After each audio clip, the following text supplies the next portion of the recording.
Ежегодно в Инте проходит конференция представителей Коми-народа, проживающих на территории округа. В этом году встреча была организована в актовом зале городской администрации. Перед началом мероприятия жители округа могли познакомиться с тематическими выставками, представленными сотрудниками Интинского краеведческого музея. Также работала ярмарка-продажа полиграфической продукции издательства «Искра. Твоя городская газета». Медицинские работники Центральной городской больницы бесплатно оказывали услугу по измерению артериального давления. Коми-конференция!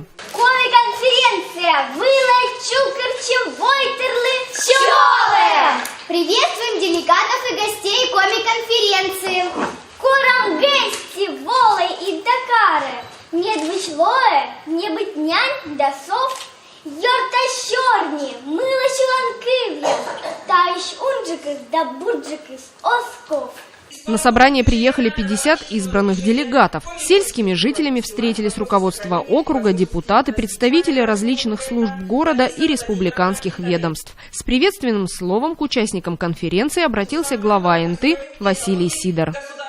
Я рад видеть вас в этом зале. Я хочу сразу отметить, что на этой конференции присутствует гораздо больше не делегатов, а именно приглашенных лиц. Мы всегда проводили конференцию у нас в Доме культуры, но сегодня впервые за последние много-много лет проводим ее в здании администрации, и поэтому практически полный зал. Я очень этому рад. Значит, интерес к работе конференции вызывает у всех руководителей, приглашенных, ну и, естественно, у делегатов. Исторически сложилось так, что представители коренного населения нашего округа проживают в селах. Поэтому никого не нужно агитировать или убеждать в необходимости помогать сельчанам. Мы знаем все проблемы, которые существуют на селе. Проблемы, которые существуют в поселках, поселке городского типа, поселке сельского типа. Я не буду называть названия, вы все их знаете, вы являетесь представителями, делегатами от этих, будем говорить так, поселений. Сегодня на конференции нам всем вместе, не только делегатам, но и приглашенным, необходимо выработать общую концепцию развития, продолжения жизни на селе. Обсудить проблемы, которые существуют, найти пути их решения. Но все это необходимо делать в конструктивном русле. Я желаю, чтобы это происходило открыто, нормально, без всякого выпячивания, критиканства. Я глубоко убежден, что при рациональном расходе средств, заполнении их в бюджет, часть проблем, большая ее часть, будет решена. Мы должны понимать, что все проблемы разом не решить. И те люди, которые говорят о том, что все можно решить в одночасье, не верьте им. Они просто, мягко говоря, лгут. Поэтому я хочу еще раз пожелать делегатам конференции конструктивной работы, активного поведения и всего вам самого наилучшего. Спасибо. В этом году конференция Коми-народа была посвящена теме «Инфраструктура села. Вопросы сохранения и возможности развития». Перед специалистами стояла задача проанализировать все проблемные моменты и наметить пути их решения. Руководитель администрации Лариса Титовец выступила с подробным докладом и презентацией о том, какая работа в Интинском округе была проведена в этом году и какие вопросы еще предстоит решить. Сегодня в своем докладе я проанализирую выполненные ранее поставленные задачи и обозначу векторы работы администрации по данной теме на будущее. Но вначале хочу познакомить вас с основными направлениями развития города, потому что решение многих проблемных вопросов зависит напрямую от финансовых возможностей, как уже сказал Василий Юрьевич, и с состоянием экономики в целом в нашем городе. Наш город сейчас переживает нелегкое время. которая перезагружает Инту на другой этап жизни и развития. В условиях рыночных отношений и изменений экономических приоритетов в стране перезагрузка для Инты особенно необходима. Скептики говорят о закрытии шахты, закрытии птицефабрики, оптимизационных процессах в социальной сфере. А вот оптимисты, а их большинство, в том числе старожилы и ветераны города, настроены на новый виток развития Инты. И лично я уверена, что Инта – самый лучший город на планете, и интинцы будут проживать в комфортных, достойных условиях. В своем выступлении Лариса Титовец рассказала о приоритетной президентской программе «Комплексное развитие моногородов России». Инта, как моногород, включена в федеральный приоритетный проект формирования комфортной городской среды. В рамках его реализации отремонтированы дворовые территории, произведен ремонт участка улицы Горького и частичный ремонт территории, прилегающей к мемориальной композиции на площади Комсомольская. Работа в этом направлении будет продолжена и в 2019 году. В феврале 2018 года Инта стала победителем республиканского конкурса на лучшую организацию работы по зимней уборке нашего города. Жители Инты приняли участие в голосовании, и это позволило нам получить 14 миллионов грант главы Республики Коми. И в этом году мы с вами занимаемся благоустройством территорий, и только один объект вам назову. Это сквер Чайковского, и где мы вернули тот облик скверу, который был в 50-е, 60-е годы. В целях развития промышленного потенциала Инты разработана комплексная программа развития моногорода. Основными исполнителями данной программы являются две компании – инициаторы проектов. Это Тимано-Печорская горно-промышленная компания и Тимано-Печорская газовая компания. Тимано-Печорская газовая компания ведет свою деятельность на территории муниципалитета уже долгое время и планирует к реализации проект строительства производственного комплекса по добыче и переработке газа на лицензионных месторождениях Интинского района в 2018-2022 году. На сегодняшний день компания также ведет работу по подготовке инвестиционного проекта, направленного на строительство газоперерабатывающего комплекса общей стоимостью свыше 30 миллиардов рублей. И в рамках данного проекта предполагается создать до 700 рабочих мест. Тимано-Печорская горно-промышленная компания планирует реализовать проект производства карбида кальция. В настоящее время определены координаты земельного участка под строительство общей площадью более 76 гектаров земли.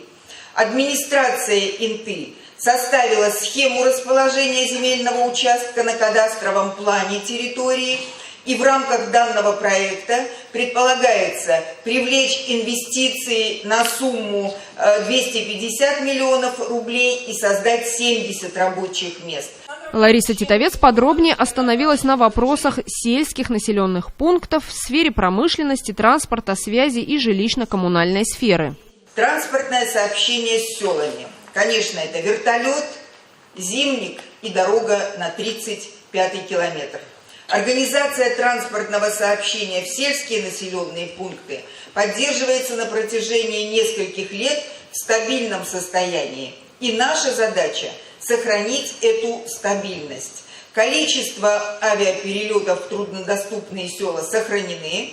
В 2019 году количество рейсов остается на прежнем уровне. И сколько бы денег не потребовалось на это, они будут изысканы, и села не будут отрезаны от большой земли. На сегодняшний день состояние и содержание в 2019 году зимней автодороги в села Косьевом, Петрунь, Одзвовом будет на прежнем уровне. Сегодня, я знаю, ко мне подходили и жаловались на дорогу 2018 года, но хочу вам сказать, что была аномально теплая зима, и проблемы были. Мы постараемся в этом году обратить на это внимание, и в скором времени мы будем отыгрывать аукционы в положенное время. Частично решены вопросы транспортной доступности в поселок Абись. Сейчас останавливается южный поезд, а также возобновлено пригородное сообщение. Ведутся переговоры с руководством РЖД о том, чтобы организовать остановку в Абизе багажного вагона хотя бы один раз в неделю. Для обеспечения надежного теплоснабжения в селах 2018 года администрация приобрела 3 котла для замены на первой котельной Верхняя Инта за счет местного бюджета и произвели замену дымовых труб на котельных Абись и Юстидор. В ПСТ Абись проведена частичная замена тепловых сетей, и эти работы будут продолжены. Порядка 1 миллиона рублей предусмотрено на благоустройство сел. Проводится частичная подсыпка дорог и ремонт тротуаров. В 2017 году в Абизе ПАО «Ростелеком» установил коллективную точку доступа в интернет.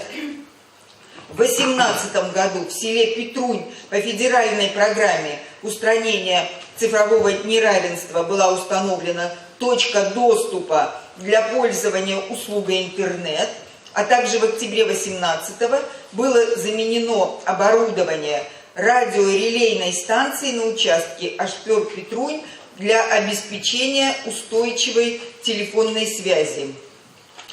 Переговоры с операторами мобильной связи об установке базовой станции в селе Петрунь пока не привели к желаемому результату, но мы обязательно продолжим работу в этом направлении и надеемся на решение этого вопроса. Он стоит достаточно давно.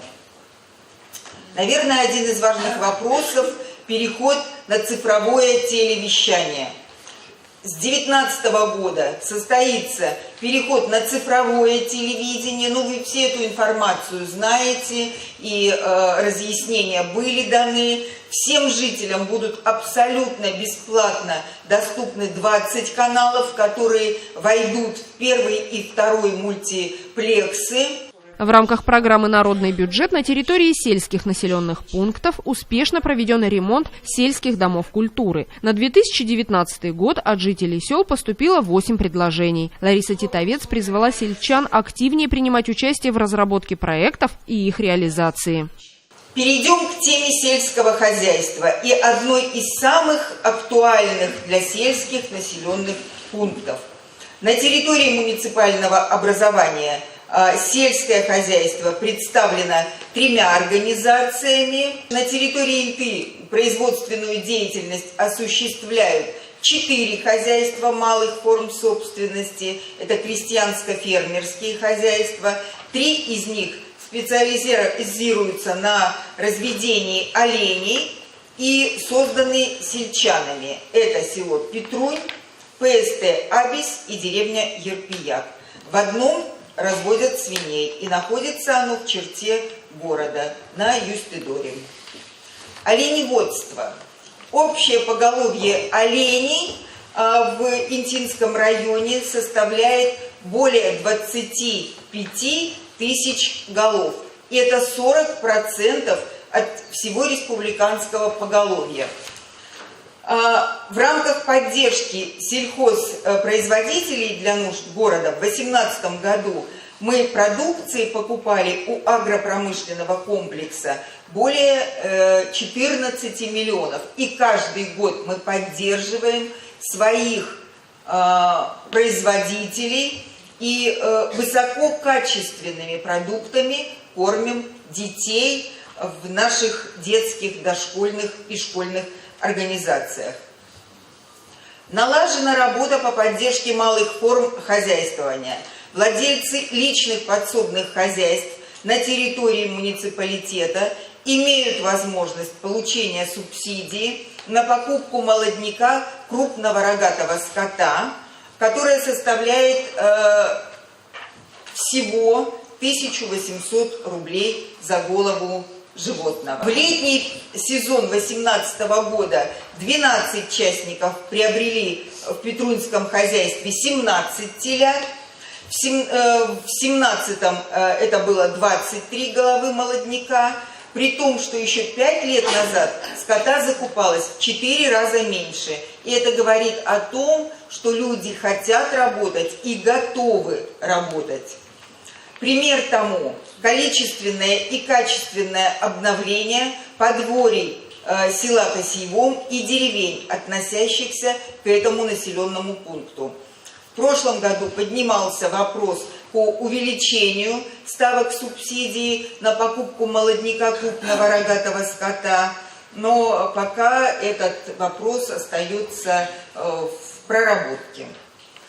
Личные подсобные хозяйства, несколько сельчанок, решившись заняться птицеводством в небольших масштабах, летом прошлого года обзавелись бытовыми инкубаторами и получили цыплят куриного, перепелиного и утиного поголовья. В рамках доклада руководитель администрации уделила внимание организации образовательной деятельности, оздоровления и отдыха несовершеннолетних. С начала 2018 года в лагерях с дневным пребыванием детей на базе образовательных учреждений отдохнули 76 сельских ребят. Дети приобщаются к культурным ценностям и к традициям коми-народа. Сложный кадровый вопрос существует в сфере здравоохранения. Работа по привлечению медиков в села проводится большая. При трудоустройстве на ФАП молодым специалистам выплачивается из республиканского бюджета 500 тысяч рублей. Но, к сожалению, люди предпочитают трудиться в городе. Реализовать свои творческие способности и провести досуг жители сел могут в домах культуры и библиотеках. В рамках Года культуры в Республике Коми была проведена акция «Город селу». Фестиваль коми-народного творчества «Сельские самоцветы» и праздник оленеводов Терепкер известны не только в Интинском округе, но далеко за его пределами. Согласно решению прошлой конференции, с марта этого года каждую последнюю пятницу месяца с 11 до 12 часов только для сельчан организована прямая линия. Теперь жители отдаленных населенных пунктов могут по телефону сообщить руководству города о существующих проблемах. В рамках заседания с докладами выступили представители межрегионального общественного движения «Коми-Войтер» Галина Терентьева и Ольга Круть. По итогам конференции 2017 года представительство МОД «Коми-Войтер» обобщило, а специалисты администрации города разработали на основе высказанных делегатами проблемных вопросов план мероприятий, который включал в себя как общие для всех сел проблемы, так и по каждому селу отдельно. Это более 30 проблем. 2 пункта по селу Отзловом, по территориальному отделу ГИМС и низкому качеству связи интернета. 5 пунктов по селу Косьеву, это передача тепловых, водопроводных и электрических сетей, уличное освещение в Кочмесе и Ягьоле, ремонт крыши подъезда, пересмотр работы ДЭС в Ягьоле и Кочмесе и строительство мини-локальных очистных сооружений. 8 пунктов по селу Петрун, обслуживание артезианских скважин, ремонтные работы в школе и детском саду, осушение в северной части села, ремонт многоквартирных домов, проблема мобильной связи, интернета, ремонт памятника, оплата коммунальных платежей через почту, ремонт здания и аэропорта. 9 вопросов по ПСТ «Абис». Из них 7 по работе управляющей компании и блок коммунальных вопросов, а также аптечное обслуживание и необходимость багажного вагона. 5 вопросов по поселку Юстудор. Вопросы к управляющей компании, медицинское обслуживание, освещение, подсыпка дороги и чистка кюветов. 2 блока вопросов по ПГТ Верхний Интар. Это опять же вопросы по управляющей компании и железной дороге. Я перечислила это непросто. Хочу подчеркнуть, что ни одно замечание и проблема, высказанные вами с трибуны прошлогодней конференции, не прошла мимо внимания, и большинство из них решены. Интинское представительство межрегионального движения «Коми-Войтер» работает в нашем городе более 20 лет. На данный момент в его состав входит 24 члена, из них 7 представителей трудятся в селах нашего округа. Ежегодно общественная организация разрабатывает план мероприятий, в который вносятся интересные предложения жителей отдаленных населенных пунктов. До 26 января был проведен анализ и обобщенные проблемные вопросы, критические замечания и предложения, высказанные делегатами на прошлогодней конференции. Также разработан план мероприятий по их решению. В феврале месяце был организован культурный десант в рамках акции «Кар Городли», город-селу, ответственные Груздева Екатерина Дмитриевна и Канева Наталья Васильевна. В состав концертной бригады были включены солисты и участники творческих коллективов Дома культуры поселка Юстидор, Центра национальных культур и Дворца культуры и техники. В результате состоялись поездки в села Петрунь, Адзивавом и Косьявом, Абись, Адзивавом, второй раз еще, и Харута. Наши труднодоступные села сложно организовывать поездки. К сожалению, не часто случаются на селе такие праздники, и сельчане всегда ждут их с нетерпением. Концертные программы очень нравятся людям. Они тепло отзываются об исполнителях. И еще в следующие дни после поездки раздаются телефонные звонки, и жители благодарят нас. Стараемся, чтобы и наши коллективы побывали в других районах республики. Так, уже 2 года подряд сельские ансамбли ездили в Вижму на традиционный праздник Луд. В этом году съездили абисцы, а в прошлом коллектив из Ярпияга. Делегаты от каждого населенного пункта прибыли на главное совещание, чтобы рассказать представителям местной и республиканской власти о положении дел и обсудить решение сельских проблем. Интересы жителей Адзивавома представлял Михаил Янзинов. Живем, в общем-то, неплохо. Приспосабливаемся к сложившимся условиям жизни. Все учреждения социально-культурного назначения работают в обычном режиме. Правда, каждая со своими трудностями. Раз в год нас посещает мобильный отряд врачей. Обеспечено село продуктами, промышленными товарами, вплоть до пиломатериала и ГСМ. 4 личных подсобных хозяйства воспользовались господдержкой и приобрели 4 головы молодняка крупного рогатого скота. Есть в селе овцы и птица. Благоприятное лето порадовало нас урожаем. Все работы по благоустройству села выполняем своими силами. Летнее и зимнее содержание дорог, обслуживание уличного освещения, строим и ремонтируем деревянные тротуары. А на детской площадке установили беседку из поликарбоната. Спасибо администрации за финансирование. Сознательные жители села всегда участвуют в субботниках по уборке территорий на общественных началах. И они большие молодцы. По словам жителей Адзивавома, дорога Инта 35-й километр летом находилась в хорошем состоянии. Ростелеком обеспечил село дополнительным каналом внутризоновой связи. Теперь сельчане активнее пользуются бесплатным таксофоном. А вот линия местной АТС ветхая и нуждается в ремонте. Представитель Косьювома Ольга Мельник подвела итоги отчетного года и рассказала, чем живет село. В условиях Крайнего Севера сельчанам удается выращивать на своих участках овощи, зелень, тепличные и ягодные культуры, даже тыкву и арбузы. Люди активно занимаются хозяйством, держат крупный рогатый скот, свиней, развивают птицеводство. Сельчане хотят и дальше жить на своей земле, чтобы сохранились рабочие места, инфраструктура, и молодежь после учебы возвращалась на свою малую родину. Положительно решился вопрос о графике подачи электроэнергии в деревне Егюр. Теперь график стал единым с поселком Кочмес, в поселке Кочмес и деревне Егюр. Выполнен ремонт кровли муниципального жилого дома номер 3 в селе Косьювом. В рамках программы благоустройства произведена отсыпка центральной дороги в селе Косьювом.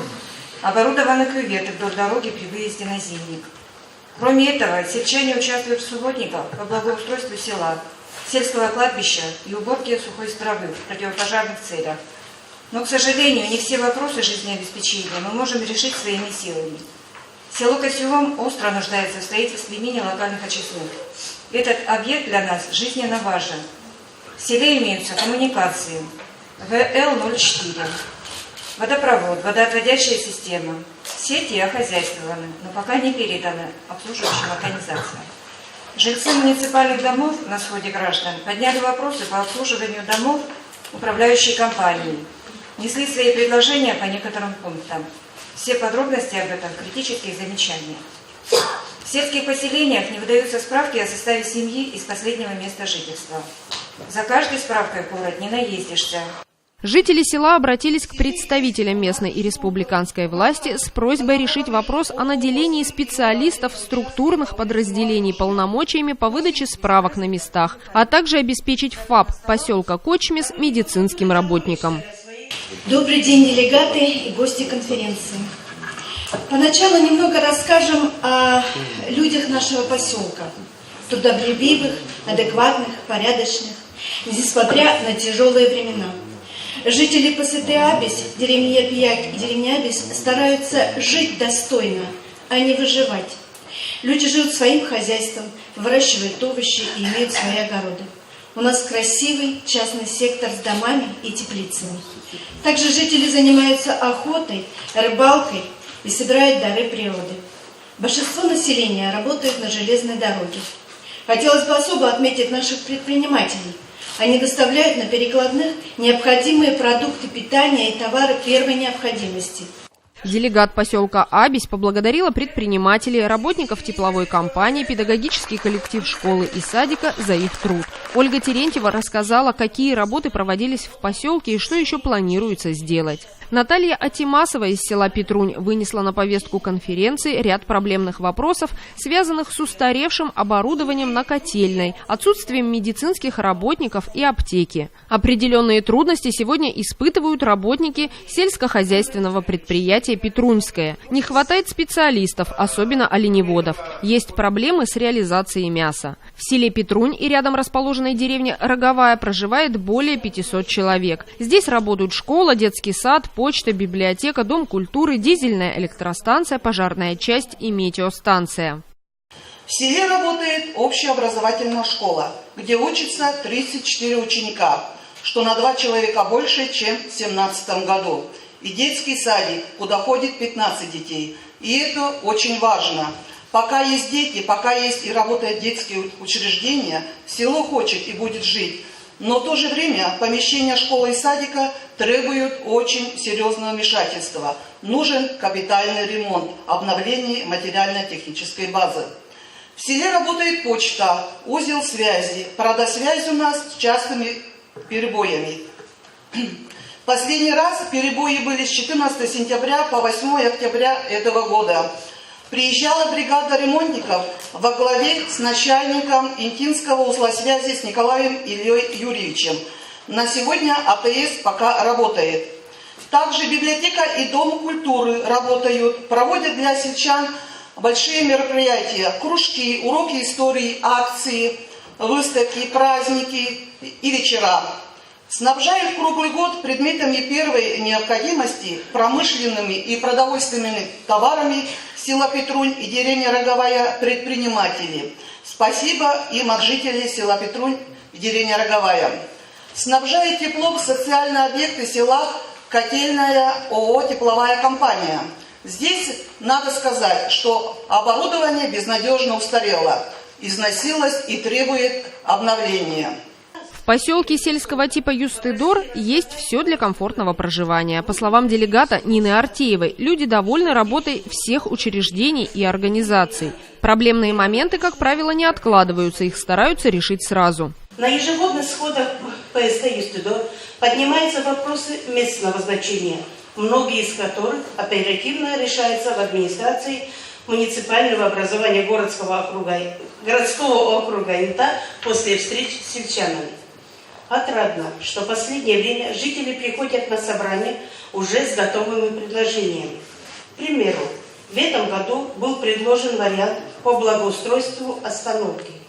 Специалисты выезжали на место. В следующем году на остановке установят бетонные плиты. Много нареканий, к сожалению, было по работе ЖЭКа «Запад». Прежде всего, население не устраивает качество уборки подъездов.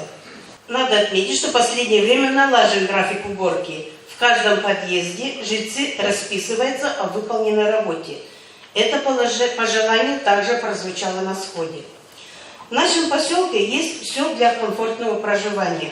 Магазин, фельдшерско-акушерский пункт, дом культуры, библиотека, детский сад, котельная, очистные, животноводческое отделение агрокомплекса «Инта-Приполярная». Поселок хорошо освещен, вовремя чистят дороги, налажено автобусное сообщение. Юстыдорцы с большой благодарностью отзываются о водителе маршрута номер 5 Александре Смирнове, который, несмотря на изношенную технику, старается соблюдать график движения. Здесь надо отметить, что на нынешнем сходе также прозвучала просьба жителей поселка об приобретении нового автобуса ПАЗ. Также наших жителей полностью устраивает работа фельдшерско-акушерского пункта. Главный врач Центральной городской больницы Валентина Копченкова довела до жителей сел информацию о том, как решается проблема, связанная с нехваткой медицинских кадров. В связи с тем, что врачей и фельдшеров в Интинском округе недостаточно, ЦГБ готова организовать домовое хозяйство из числа активных жителей, которые будут обучены и снабжены необходимым набором медикаментов.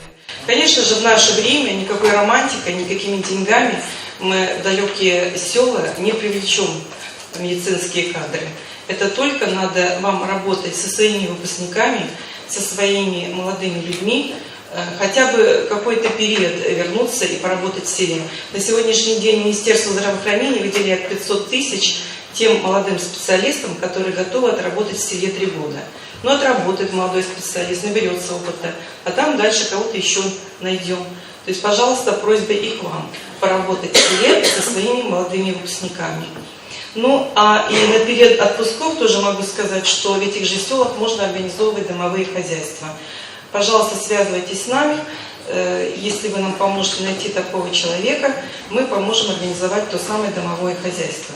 Исполняющий обязанности руководителя межрегионального движения Коми Войтер Алексей Габов, принявший участие в конференции, рассказал о работе общественной организации в вопросах, связанных с изучением коми-языка.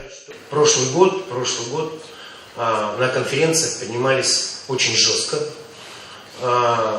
Это по приказу Михальченковой Натальи Владимировны, чтобы отменить данный приказ об изучении коми-языка на добровольной основе.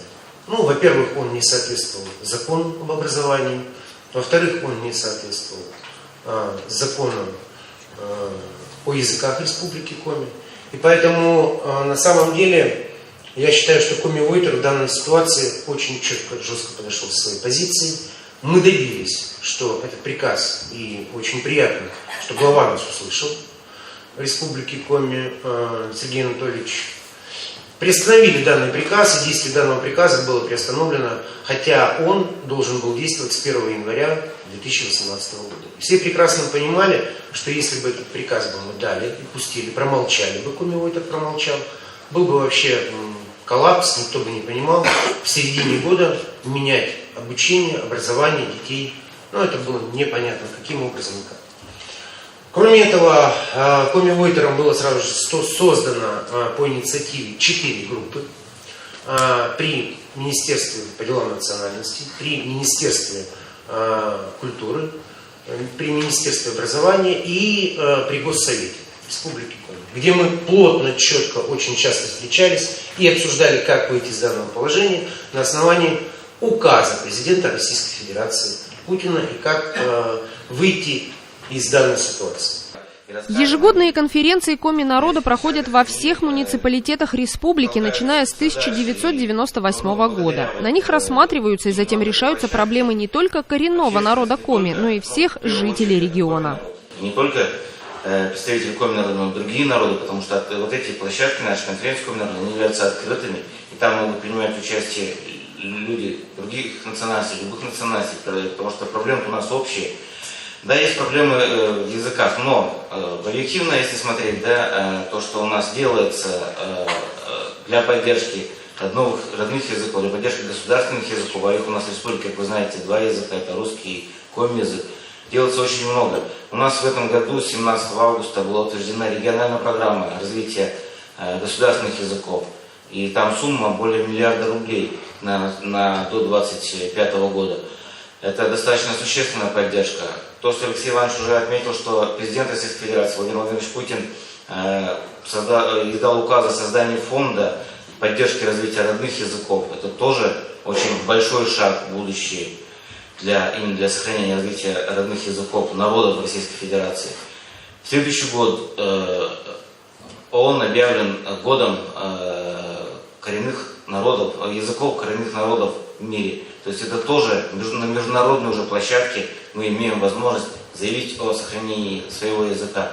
По итогам конференции Коми-народа составлен проект резолюции, в который вошли все вопросы и пожелания сельских жителей Интинского округа. В завершении конференции Коми-народа состоялась торжественная церемония награждения. Нескольким жителям Интинского округа были вручены благодарственные письма, грамоты и небольшие подарки. Затем всех делегатов и гостей пригласили на дегустацию продукции Интинского хлебозавода и новых видов выпечки, приготовленной предпринимателями города.